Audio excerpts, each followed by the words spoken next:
I'm author Mark Muncy, And I'm author Erika Lance. and this is Eerie Travels.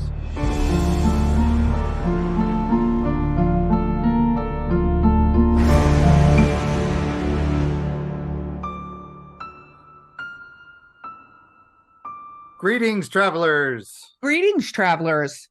Oh wow, that was a nice one, Erika. I like that one.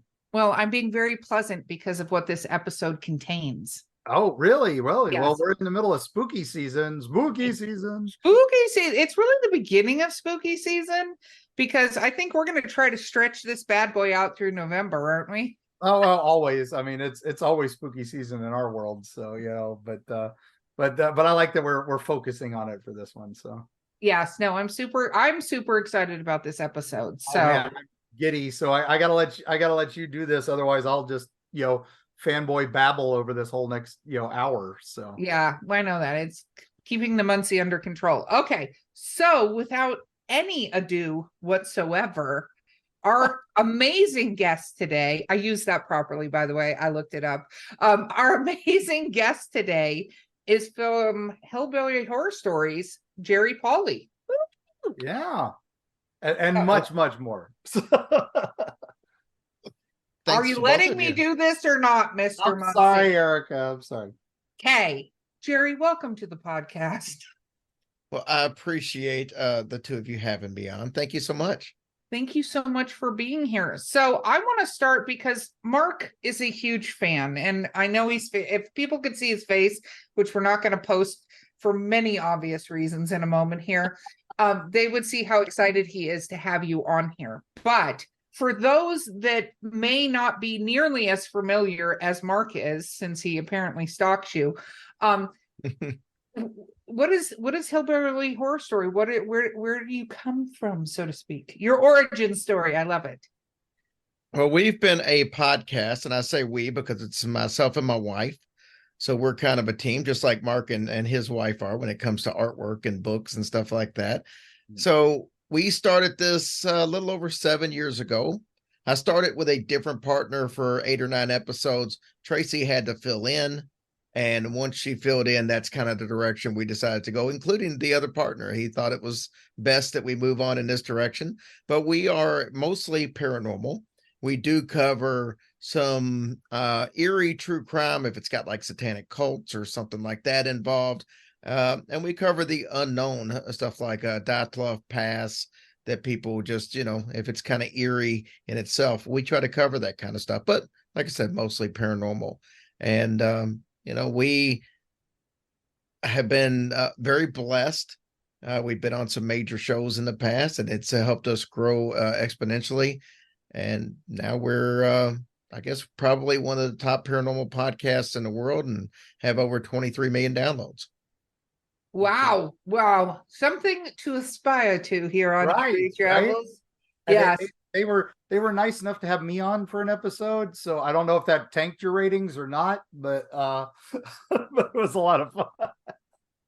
Yeah, we had Mark on during a hurricane. yeah, I was right in the middle of it. So that's how we do it. That's how we roll in Florida. So But you're not in Florida anymore, Mark. You can't claim to fame that. I'm in Appalachia now, so but hurricanes still come up here. They're just not scary anymore. So Tell that to the people encountering them. Dun dun dun. Jerry, what got you interested in paranormal? Where did that start? Well, I think it definitely goes back to my childhood. When I was about 13 years old, I moved into a haunted house, not on my own. My parents bought the house. I was just along for the ride at that age. And about a year after we moved in, we started encountering some things that lasted about 5 years. And that's what really kicked off my interest in the paranormal. Well, so it started a year after you moved in, so it wasn't like immediate? No, and there's a funny story behind that, and I really don't think I truly understood until years later after I really started doing the podcast. Now, what I mean by that is, after we moved into the house about a year later, my great-grandfather passed away. This was my mother by all intent purposes. It was her grandfather, but this was basically her father. She had an absent father growing up. Her grandmother and grandfather raised her. So at this point, that she saw them as her maternal and paternal figures. When he passed away, it was devastating to her. More so than I think I've ever seen a death take a toll on anyone. Oh, wow. My mother was one of these happy-go-lucky women. We would just, she's always singing and dancing, and we would just pick up in the car and just go random places, and that was her. Once this happened, there was like an immediate depression that set in. Now, I knew nothing about depression. We're talking about, the mid 80s, and depression wasn't looked at the same way back then. Yeah. Depression back then was, hey, get up off your butt and go do something. It's you quit sitting around feeling sorry for yourself. That was depression back then. Mhm. And I didn't realize that she was going through depression until years later, as you get older and start realizing some things. So she's going through a really bad state of depression. She wasn't eating. She developed esophagitis, which I don't know if you're familiar with that, but the stomach acids come up through your esophagus, and it basically does so much damage. She had to go on a baby food diet, soft food and baby food, because she couldn't eat regular food. All this was due to her, really realistically, she's doing it to herself because she's putting her body through hell because of the mental aspect of grieving. Mhm. And then lo and behold, 4 months later, her grandmother passed away also. So she lost both of them in a 4-month period. And my mom was never the same after that. So I'll go back to the first thing that happened. We're sitting in the living room. It's myself and my mother. We're the only ones home at the time. And we have one of those, big antique lugs of a console television. Oh, yeah. It's on one end of the house on the wall in the living room. We're on the other end of the living room. I'm sitting in a chair. She's sitting on the end of the couch. And then there's a table between us. I'm drawing. I used to sketch all the time back then. So I'm just kind of sketching. She's on the phone to the 700 Club, the religious network. Yes. Yeah. Yeah.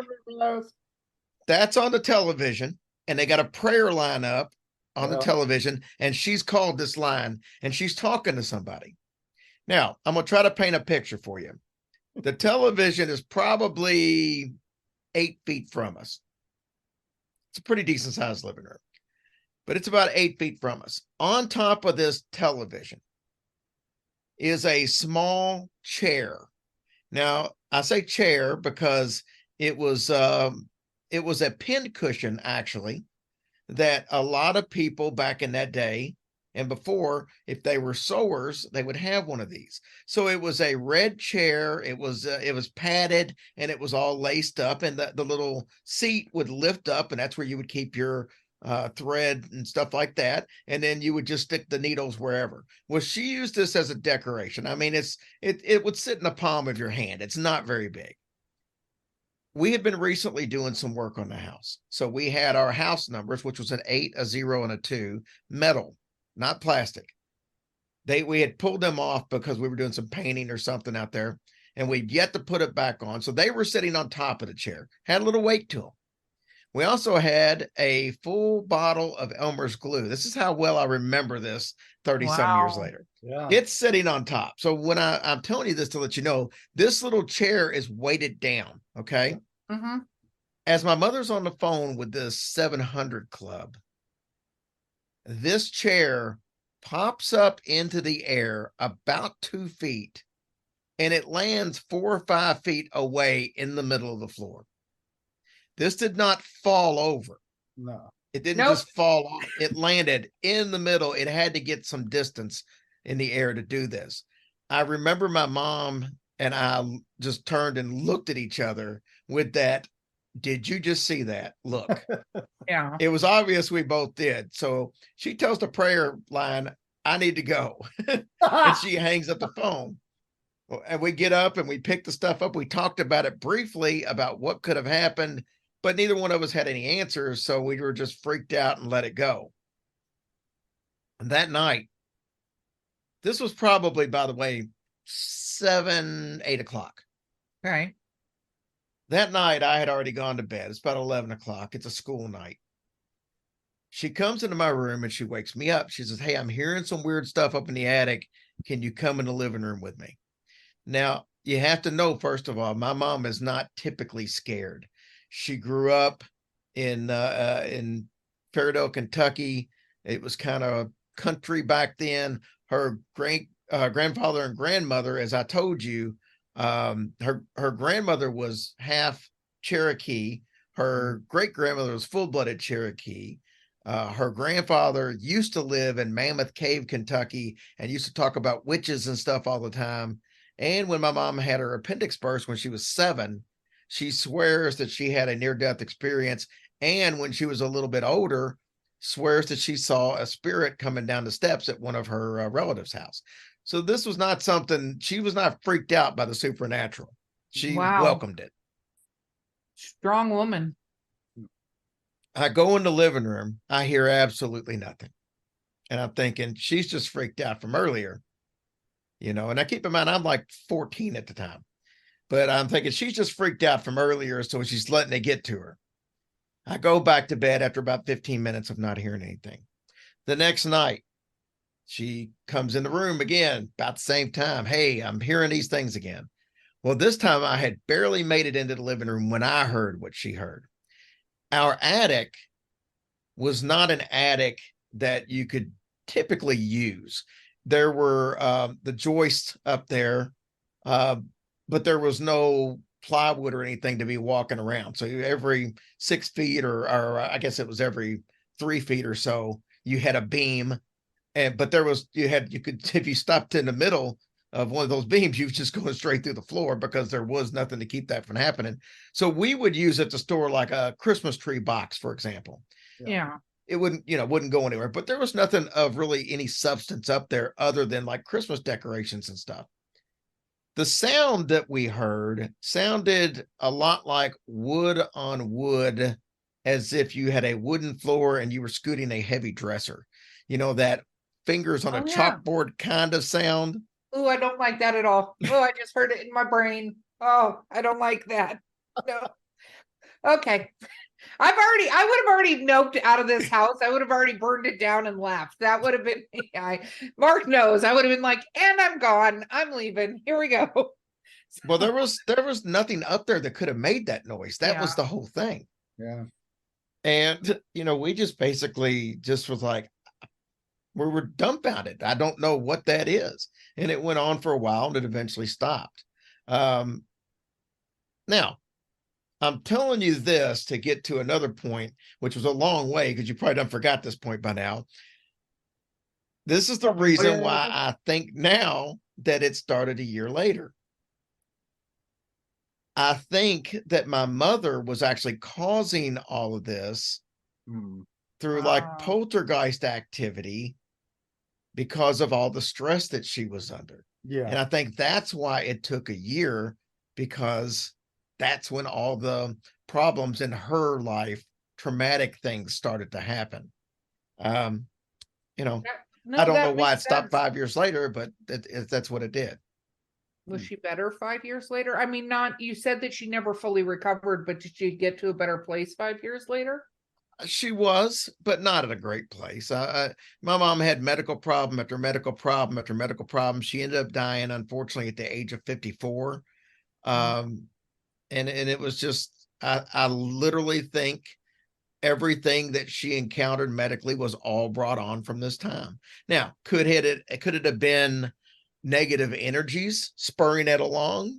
Absolutely. There could have been something in the house to begin with, and it just didn't have anything to feed off of until she hit that part. Or it could have been poltergeist. But if you know anything about poltergeist, typically there's a teenager involved, usually a female, and it's usually about the time that they're going through puberty and going through that stuff. That's usually when the emotions are strongest and things start happening. But people tend to think that poltergeist activity is not a spirit at all, or a ghost or an entity. It's the person that's going through the difficult times or the emotional times, actually causing things to happen with their own brain. And that it's happened before with people that aren't necessarily young females, but it's very rare. But there are cases, like there was an Indiana poltergeist situation where it was an older woman, I think in her 60s, that they believe was causing it. But it's not very often, but I do think that's what was going on. That's interesting. So, Mark uses the term preternatural, which I like a lot, which is we don't know what it is, right? But someday we hope to. Yeah, Yeah. not supernatural, paranormal. It's preternatural stuff we don't understand yet, but someday we might. So Shirley Jackson coined it. So, and I just love it. I think it's great. So nice. Yeah. Do you think having done this show, I'm sure not only with what you've heard and researched, people come and tell you their stories all the time and things like that. Has that since that occurred to you when you were so young and you started the podcast, has that changed your view? Has hearing things made you, I guess the question I have is more like expansive to it, or, like one of the things Mark hates to do is we'll get all these videos of people who've seen UFOs, and a lot of times it's just Ring camera or, Starlink or Starlink. 90% of them are Starlink, and I hate telling the people, I'm sorry, It's Starlink. They hate me. So. Yeah. But do you find that it's become more real for you, or where has it ended up now that you've got so many years under your belt of having interacted with this stuff? I believe that I'm still a skeptic. And by that, I mean, I don't believe everything that somebody tells me. I do believe a lot of times that they believe truly that that's what they've saw or heard or think that happened. Doesn't mean that they're lying by any means or that they're trying to get attention. It just means that maybe they saw something that in their eyes they couldn't explain. Doesn't mean that it's a spirit. With that being said, I probably have more questions now, 7 years into doing extensive research, than I had when I started. So, that's when people say they're experts in the paranormal field. I have to laugh because I don't think there's a such thing as an expert in the paranormal field or, cryptids or anything else. I think there are people who know more than others, but I think they could be equally surprised pretty quickly in a certain situation. No, I agree too. I think it's always interesting. We talk about when people, some of the paranormal shows and what's on TV and what people experience. And it's always interesting too, because you brought up your mother's mental health at that time. I think there is a huge cause and effect with mental health and some of the paranormal stuff, because we all know you can also get yourself so scared that everything is scary. You know what I mean? That pieces that are feeding into this gigantic vortex, so to speak, of paranormal, if you had them individually, they wouldn't feed into that vortex. Not saying something weird didn't happen, because I've had my own experiences, right? But it's definitely interesting when you place all of the dynamics and are not just looking for one, trying to find one answer you want to have out of it versus having the whole thing kind of explained and being able to evaluate it that way. Hopefully that made sense. It made sense in my brain when I was saying it out loud. I followed it. Okay, good. There's a yeah, I wasn't paying attention. Can you repeat that? No, I cannot. Sorry. Here's the one thing that I will say, and that's true when you're talking about adults. Here's where I think it really comes, it makes it harder to disbelieve. Right. When you're talking about mentally challenged people, some children with autism, adults with autism, I have a tendency to think that they have a little more open doorways and they can see things that maybe we can't. That's why, I always wondered about, especially back in the early days of mental institutions, back in the the 1800s, the 20s, the 30s of even, the 1900s. How many people maybe actually saw something that when they told somebody, hey, guess what I just saw, they got locked away because they just, oh, there's no way you could have seen that. And in reality, they might have really seen that. There was some instances, what's that, Paviglia Island out in off the coast of Italy. They had an asylum, for a better term, there at one point in time, and I guess the doctor ended up committing suicide. But there was a lot of patients out there saying they were seeing things. And if you know anything about this island, it's pretty much about 60% of the surface is people who have been buried there, because that's where, when there was an outbreak of any kind of illness in Italy, they would take the people out to that island and bury them to keep them away from the main population. And then eventually they put an asylum out there and put people, and then they start saying, hey, you're crazy for what you're seeing. And it just always made me think, maybe they weren't crazy. Maybe they were legitimately seeing things, and there was no way that people were going to take them serious because they were in a mental institution to begin with. Yeah, Paviglia is probably one of the scariest places I've ever been. And I was 19 and I didn't know any better. I was just there because our tour went there, and it was just like, and then I'm hearing all the stories about it. I'm like, wow, this is crazy. And yeah, literally, thousands of years people buried there. So yeah, and I think it's true. Is I also think it's kind of like, we've talked about fear mongers and some of the other things. I actually had my neighbor today, totally unsolicited, bring up a hat man, a sleep paralysis. I always call him the hat man, but the sleep paralysis, something that happened. And it was interesting because his story was, he was a younger guy, not, he's not a believer necessarily, right? But he was 19 years old. He was doing work for a deacon, and the deacon kept spouting about demons and how they were surrounded by demons. And he was actually about to get his church taken away from him, or his deaconship, or I don't know how that works. So whatever that is, taken away from him because how much he was professing about demons, right? And my neighbor ended up saying that he kept waking up in the night with something putting its hands on his chest and holding him down. And we've heard that Hatman story, and he said the moment he stopped working for this deacon, that stopped happening to him.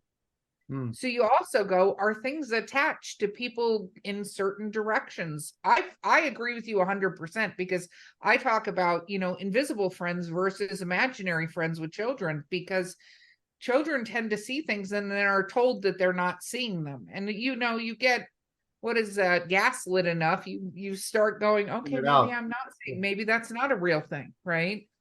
And I'm sure there's also, on the flip side, mental illness, where some people do see things that they're seeing and nobody else can see it, not because it's a ghost or whatever, but because they have a situation that they can't. But it's really interesting, and it's interesting to see what direction this is going to take with more and more technology coming to the forefront to be able to analyze information.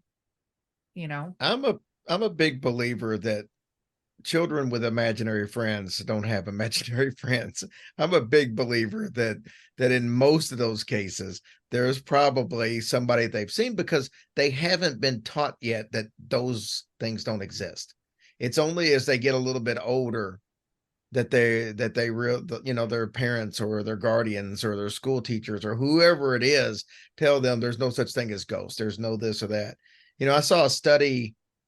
I think it's going up. It's probably because of all the ghost hunter shows, but I saw a study when we first started doing a podcast that said only about 30% of Americans believed in ghosts. And that kind of blew me away, because I guess because we're around it all the time, that I thought it would be much higher. And then I saw something, I think last year, that said that number was like 45%. So that number's going up, but it's still less than half of America. How many people do you know? We're gonna have to take a break in a second, but how many people do you know that don't believe? But I've been in situations with people where they've told me stories about things happening to them. Yeah, but they don't believe in but ghosts. they don't believe. They don't believe it was a ghost. There's a scientific explanation, and I'm like, you have a scientific explanation dish flew at your head. And I'm like, you let me know what that is. And I'm like, they don't, but I think that there are people that just don't believe. I think like Mark's amazing wife, Carrie, who's sort of a ghost lodestone that nothing comes near her. So she'll probably she's like a ghost repellent. We go Yeah. anywhere and nothing happens.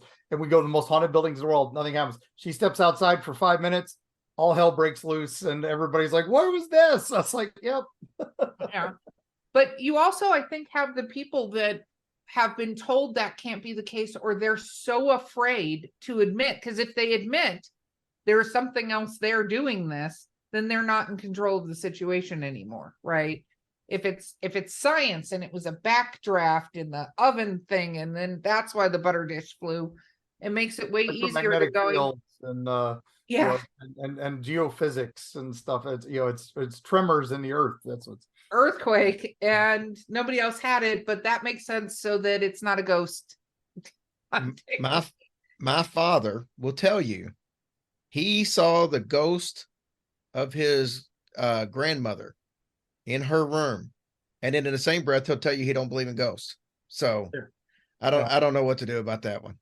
Exactly, but those are the people that are answering, no, I don't believe in ghosts. I don't believe in Bigfoot, but I saw 3 of them down by the river one day, but we don't believe in them. So, we were playing cards, by the river, and there it was. And exactly. Okay, we're going to take a quick break. We will be right back.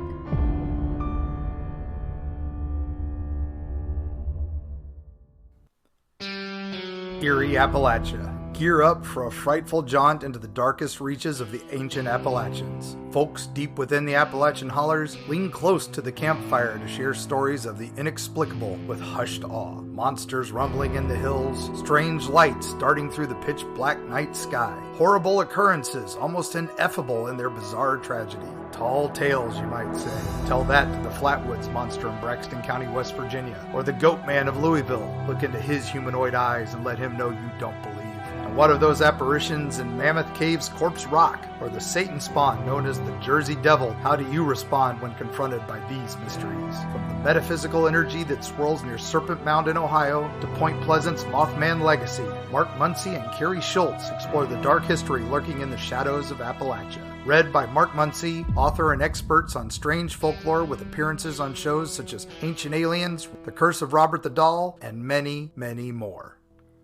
Greetings, mortals and others. I'm Dick Terhune, the voice from hell. I work with haunted attractions all over the US, Canada, and Europe to increase audiences and enhance their experience with highly effective commercials, narrations, animatronic character voices, whatever your dark heart desires. Let me help you do more, scare more, profit more. Find out more at Voice from Hell on Facebook and at voicefromhell.com. We're back, and we're sharing the fact that apparently Jerry, like Mark, likes to accumulate haunted objects. And I'm back. There we go. Yeah, I've got a few things. I've got a brick from the Limp Mansion. I've got a stainless steel bedpan and a doctor's what do you call it? The chart book, stainless steel, and a book, all from Waverly Hills. Nice. And then, like I said, I've got, you name it. There's all kinds of stuff around here that's came from haunted houses, haunted locations, you name it. I've got it here. It's just we're gonna have to compare notes. We're gonna have to compare notes at some point. I got my my Andersonville mini ball and a few other things that I'm excited that I love showing off. So, is there any objects that you've brought in, Jerry, that you've noticed a change the moment you brought them into the house? I wouldn't say that I've noticed a change, but I would say that I can't always assume that there's that some of the bad luck, because I have had a horrible year for medical and lost my dog and I literally died on the operating table back in January for 2 minutes. And it has been medically a super bad year. Like I said, our dog, who was part of our show, had him for 10.5 years. He got sick and died in March. So it's just like, what else can go wrong? And then 10 other things that we're not even going to talk about. That just, it seems it's been a horrible year in every single aspect. But I can't pinpoint anything we brought in when all that started. It just happens. So who knows? But Interesting. I'm a big believer in you create your own luck. I'm not a big believer in, things just happen. So yeah. I don't know. Maybe maybe something's getting back at me from my teen years. I don't know. Or something. I'm glad you're still with us. So. Epic is on the horizon. I'm a firm believer in that. That sometimes you have to go through a really dark phase to have a really, really cool thing happening. So, very cool. Okay, so, I'm assuming you get a ton of emails and a ton of listener things and things like that for your podcast, right? A lot of communication from your fans. Correct. Is there anything that you investigated or looked into that really surprised you? Like you maybe thought it was going to go one way and then it completely went a different direction? I won't say this directly comes from like a listener communication, but as far as researching, one thing that I can definitely say my views have changed on completely are reincarnation. When I started doing the show, I was not a believer in reincarnation. I was brought up Catholic. That's just not something that was part of the belief system there. Knew what it was, obviously, just didn't believe it. Then we start doing these shows on kids with past life memories. And I think now we've done 5 of those shows. And in each one of those shows, there's 3, 4, or 5 different stories involved in them. So we've done several. And I just can't now think that some of these stories don't prove that people have had past lives. Some of them are just so accurate and come from nowhere. I mean, when you've got a 3 or 4 year old kid talking about being in a fighter jet during World War II and going down and naming types of aircrafts and stuff when they've had no prior knowledge of anything like that. Or there was the case, I believe, I can't remember if it was in Pakistan or India. It was one of those two. But the little boy was like 4 years old and he kept talking about how he had a wife and kids up the street at another town, which was like 20 miles away, in his town he'd never been at. But he knew the name of the town. He knew his wife's name. He knew his kids' names. He even said that he was killed by being struck in the head with an axe, and he was buried, and he named the killer. So a doctor finds out about this and says, he was into reincarnation. They take the family up there and come to find out they dug where the kid showed them, and they dig up a body with an axe, the murder weapon right there. And where he had been hit in the head and killed, this boy had a birthmark in the exact same place. Yeah. They went and talked to the kid's supposed wife and kids, and he recognized them. He knew their names, even though he'd never been there. And then they went to the guy he said killed him, and the guy confessed to killing the man that was in the grave. And this kid was born like exactly a year after the murder, just enough time for gestation and all that. That's just one story that was that many accuracies. There's a story, and I can't think of enough information to do it justice. But if you ever get a chance to go look it up, there was a young girl that swears she's reincarnated of Anne Frank. Oh, yeah. And that story is absolutely fascinating. She was wondering why in school at 7 and 8 years old, I think she might have been a little, or maybe 10. She was wondering why they were covering her story in her classroom. And they ended up going over there, and she was able to guide them, even though they had never been from the country. I think she was in England at the time, where she was born. She was able to guide them through the streets of where Anne Frank's neighborhood was, and guided them walking to the house. And then she was picking out things like, there didn't used to be a staircase here, or there was a staircase here. And she was told by the people there, yeah, that's right. That didn't used to be a staircase, or whatever the situation was. And she was asking about where are all the pictures that used to be on the wall of so-and-so. And sure enough, they had them. but they had taken them off the wall because I think one of them fell and they were wanting to put protective glass, but she knew things that she couldn't have known.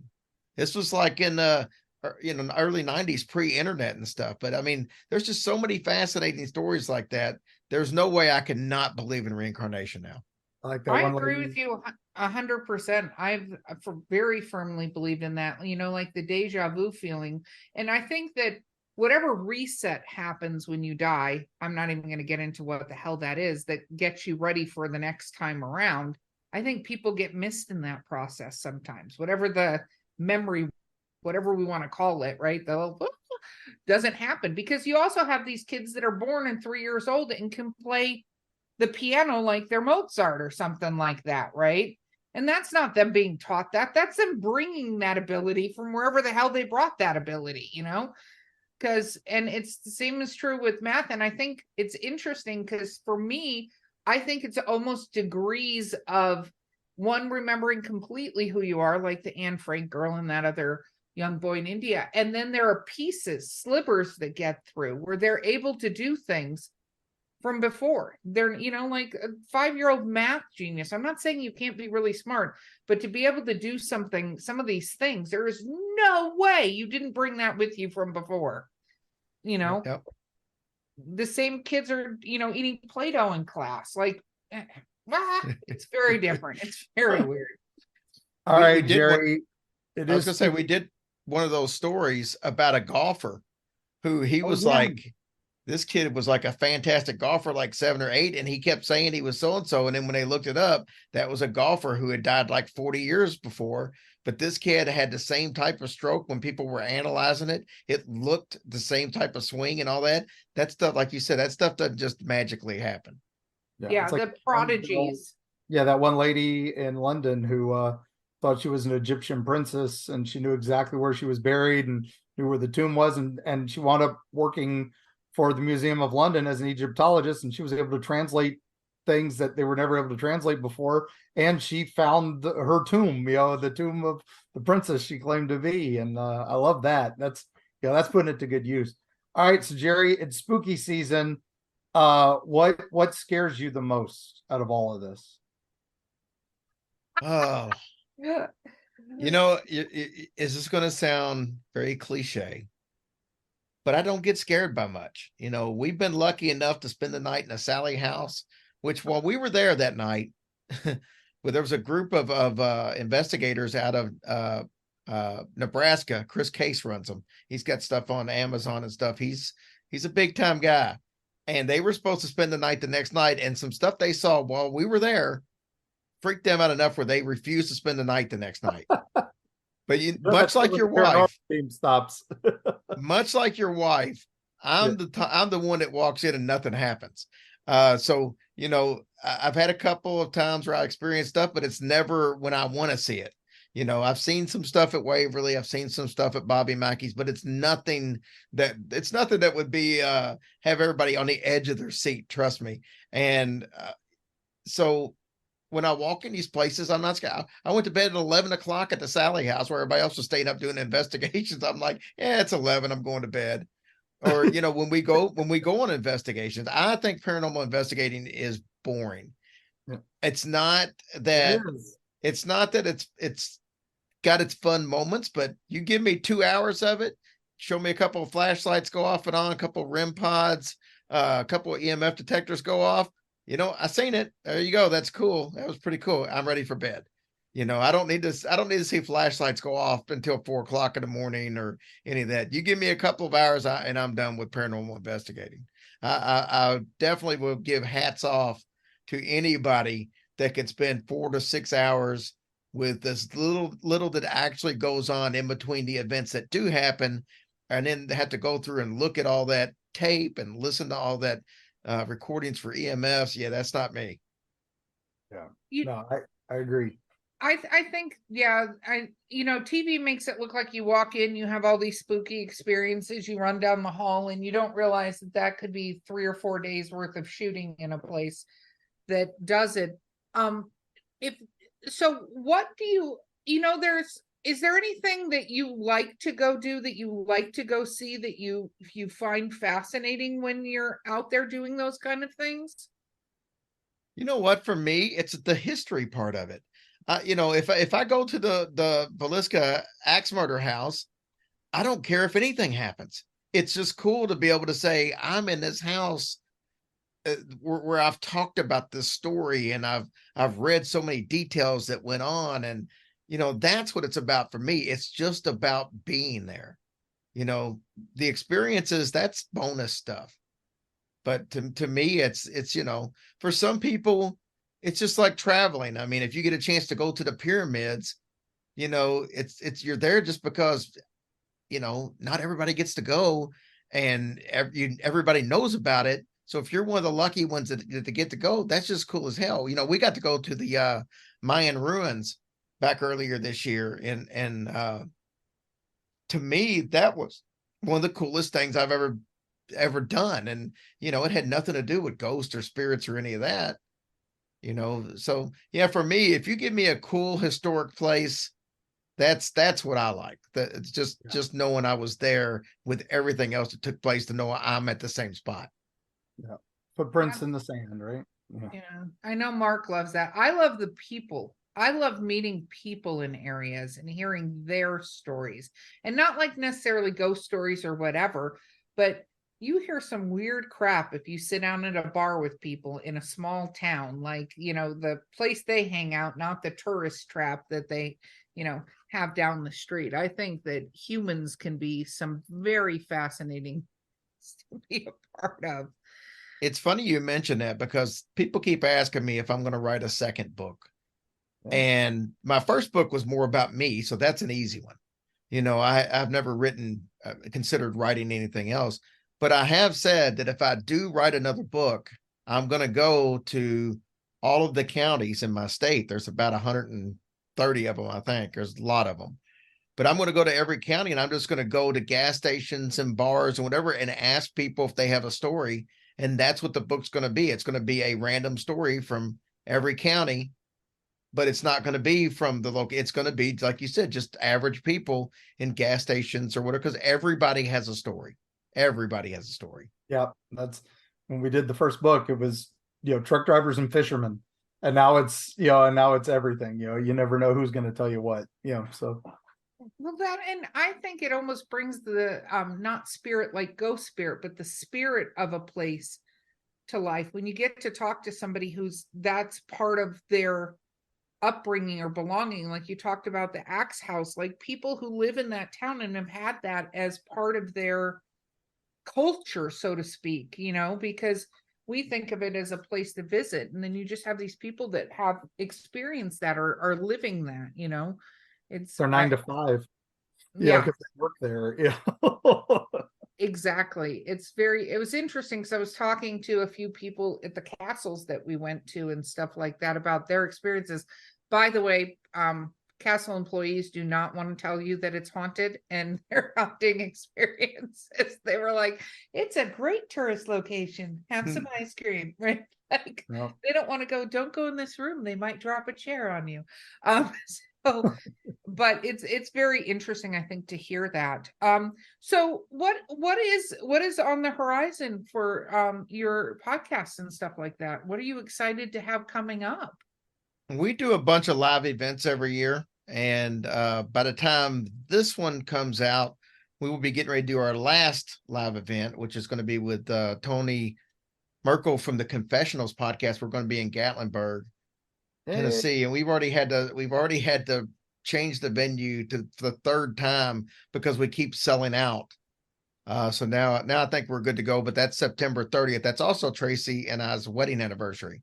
So yeah, that's how we roll. I set up a live event, talk about haunted stuff on our wedding anniversary. I like it. I appreciate it fully. That sounds like something Mark would do. Yeah. But I've done that I think Carrie and I have done that a few times. So yeah, and then we were at Scarefest 1 year on our anniversary. So what are you going to do? So we also have a cruise coming up September of next year, 2024, leaving from Galveston, Texas to Mexico. We did this last year and went from Miami to the Bahamas, and we had A little over 100 people actually show up, and we're expecting a lot better turnout this year. We had 200 people sign up the first month that we set that up last year. So that's going to be fun. It's a little bit longer when there's time, 5 days going to Mexico. And then, like I said, the rest of it is just keep doing what we're doing. We put out a bunch of episodes every week. We put about 6 episodes out. So we're always working, and we're getting ready to try to start revamping the YouTube page and start doing some more on that and TikTok. So I'd say the thing we're most excited about in the next couple months is going to be the video aspects that we're going to start doing. So that's kind of it.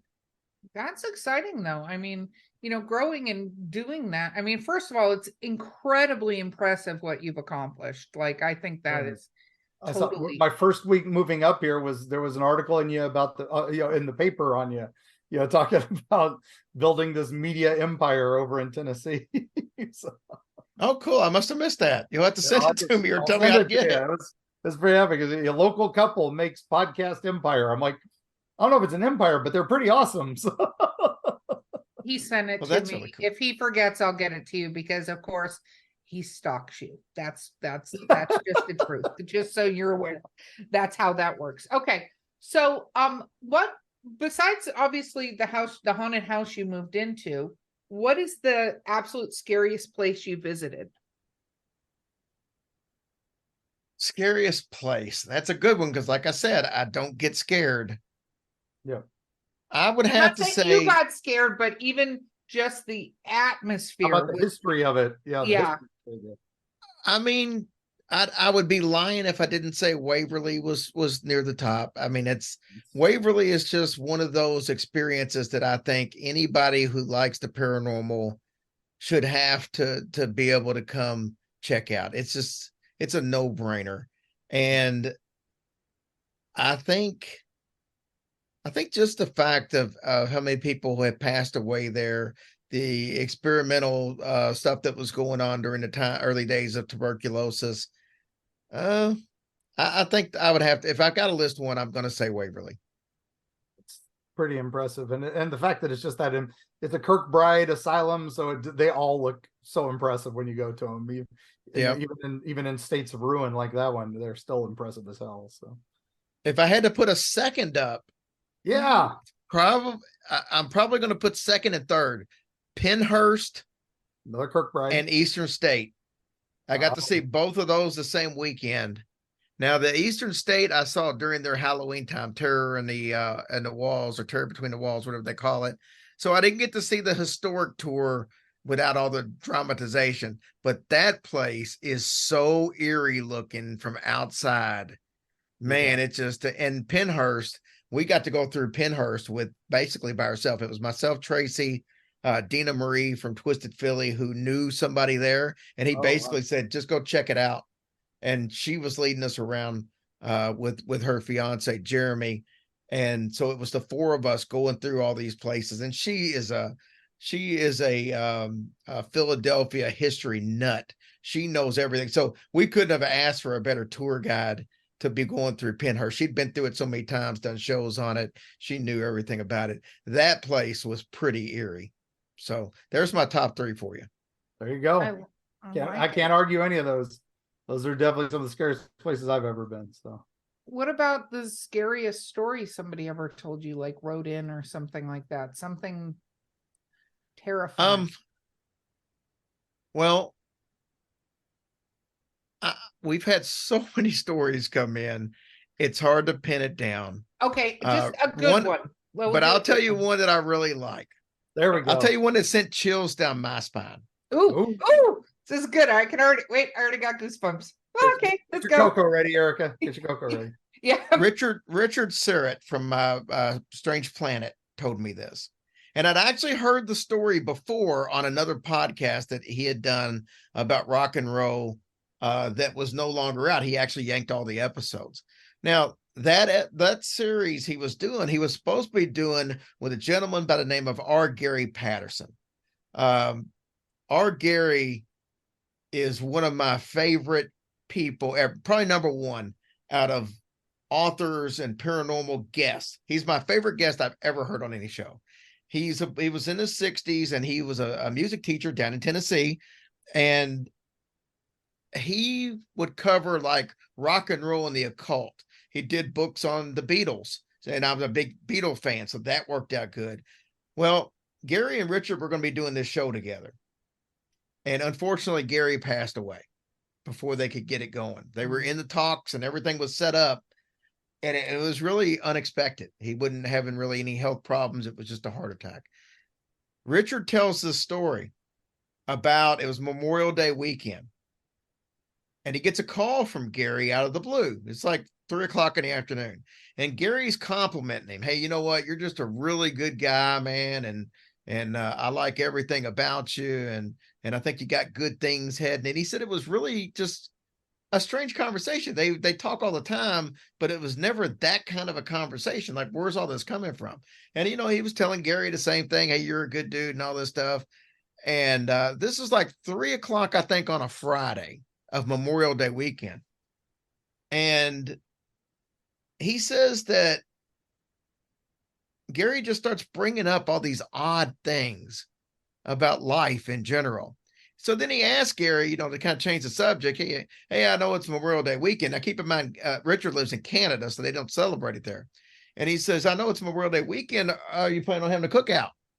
And he said, rather curtly, which is the first time that he's ever got snippy with him, Gary Patterson said, there'll be no cookout. And he's like, well, you know, hey, I'm sorry if I rubbed you the wrong way or said something wrong, you know. And he said, and again, Gary said, there'll be no cookout. And he said, he hung up the phone. That was pretty much it. So now he gets a call. I want to say it's Sunday. And it's somebody telling him that our Gary Patterson had passed away. And he says, you know, he's talking to, I think, Gary's son-in-law. He says, you know, it was so strange. I was just talking to him on Friday. And he said, I got to ask you something.